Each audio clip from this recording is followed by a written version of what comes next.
So yun mga bossing, for episode natin for today, eto, i-update muna ulit natin yung ginagawa natin project dito sa Biklatan, Cavite. So nakikita ninyo mga bossing, almost tapos na yung ating primer ng ating mga walling. So yun. And then ito, yung canopy na lang, tinitira nila, yung pinifinish, ayan. And then yung ating spandrel, yung spandrel natin is tapos na lahat. And then yung ating na mga, eto, nag-start na rin tayong magpa-install ng ating mga PVC panel. Ayan mga bossing. So nakikita ninyo, meron tayong color white PVC panel na mayroong marble design. And then, ikot tayo dito. Dito sa may dining area, eto, meron na rin tayong panel.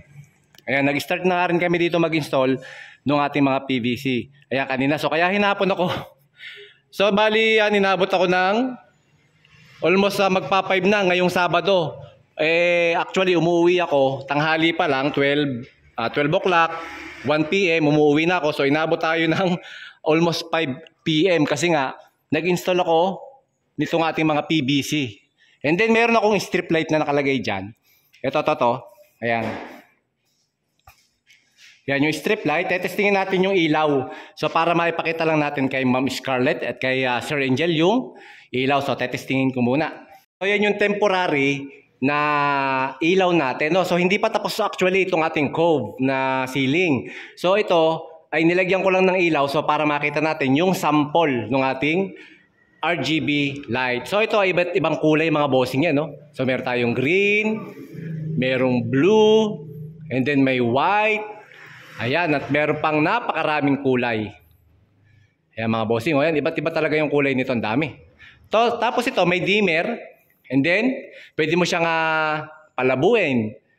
Yan, pwede mo siyang palinawin. Pwede mo pahinain at palakasan yung brightness nung ating ilaw. And then, pwede rin siyang blink. Ayan mga bossing, no? Ayan, so ang ganda niya, oh. Ayan. So lalo na mga boss pag ito'y natapos. So sa ngayon, makikita niyo hindi pa siya masyadong tapos. So pag natapos yan mga bossing, ipapakita natin sa inyo yung finished product nitong ating cove ceiling. Actually, marami na ako mga tutorial video na ibinigay kung paano ginagawa yung mga gantong cove ceiling. So ngayon, hindi talaga ako nakakapagawa ng tutorial ngayon kasi nga sobrang busy natin mga bossing sa ating mga projects, no mga bossing. Pero syempre, I'm so blessed at napakaraming nagtitiwala sa July Ems at syempre hindi natin sinisira yung tiwala na yun mga bossing. Ayan, so mga boss, so hintayin nyo na lang yung ating next episode. And then, dito, ito maganda to mga bossing. Sa may hallway natin, meron tayo ditong shadow light. So ito naman ay meron siyang cove na nakabaliktad. Kung yung ating mga cove dito ay nakatalikod sa pader, dito naman nakaharap sa mga pader. So nagkakaroon tayo ng shadow light. Abangan ninyo mga bossing yung ganitong finish na kisame. May tutorial video din tayo kung paano ginagawa yung mga ganyang shadow cove ceiling. So napakabilis lang. Ayaan nyo, pag may pagkakataon tayo mga bossing ulit, nakaluwag-luwag tayo, magbibigay ulit ako or mag-uumpisa ulit ako ng tutorial video. Sa ngayon talaga mga bossing, pasensya na kayo at talagang napaka-busy natin. Okay? Ayan. And then dito, master bedroom, meron na rin tayong PVC panel na nilagay. So bali ang kulang na lang dito is yung ating mga siding, yung ating cove, and then yung light ng ating cove light na. So yan mga bossing, abangan nyo yung ating mga susunod na episode. And then syempre, ito naman ay ito talaga patapos na mga bossing, kunting-kunti na lang matatapos na itong ating project dito sa Biklatan. So kaya naman abang-abang kayo mga bossing. Laundry area, kita nyo all white, puting-puti na, ang linis na, no? Ayun. Tapos yung cladding, kita nyo yung ating tubo, yung pinaklading ko na tubo. Ayan, poste na siya. Hindi nakita yung PVC.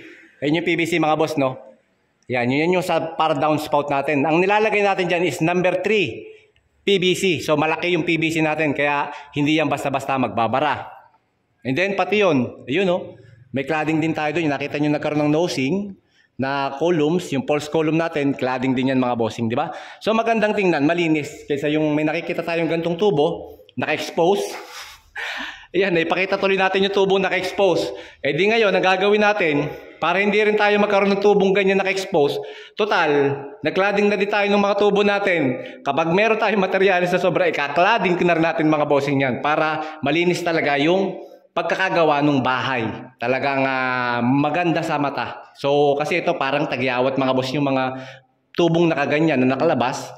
Parang kumbaga sa mukha ng tao, tagyawat. So sa bahay, ganun din. Kapag may mga ganyang nakalabas na tubo, medyo pangit tingnan mga bossing. So syempre, pagagandahin natin yan mga boss. Don't you worry. At so yun mga bossing. So happy Saturday sa inyong lahat. At sana maraming sinahod yung ating mga kasama dyan.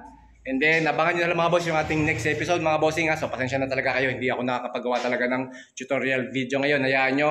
Next week, kapag medyo maluwag ako, bibigyan ko kayo ng panibagong mga tutorial video. So maraming shoutout sa inyong lahat mga bossing. At syempre, God bless sa inyong lahat at maraming salamat sa panonood ninyo.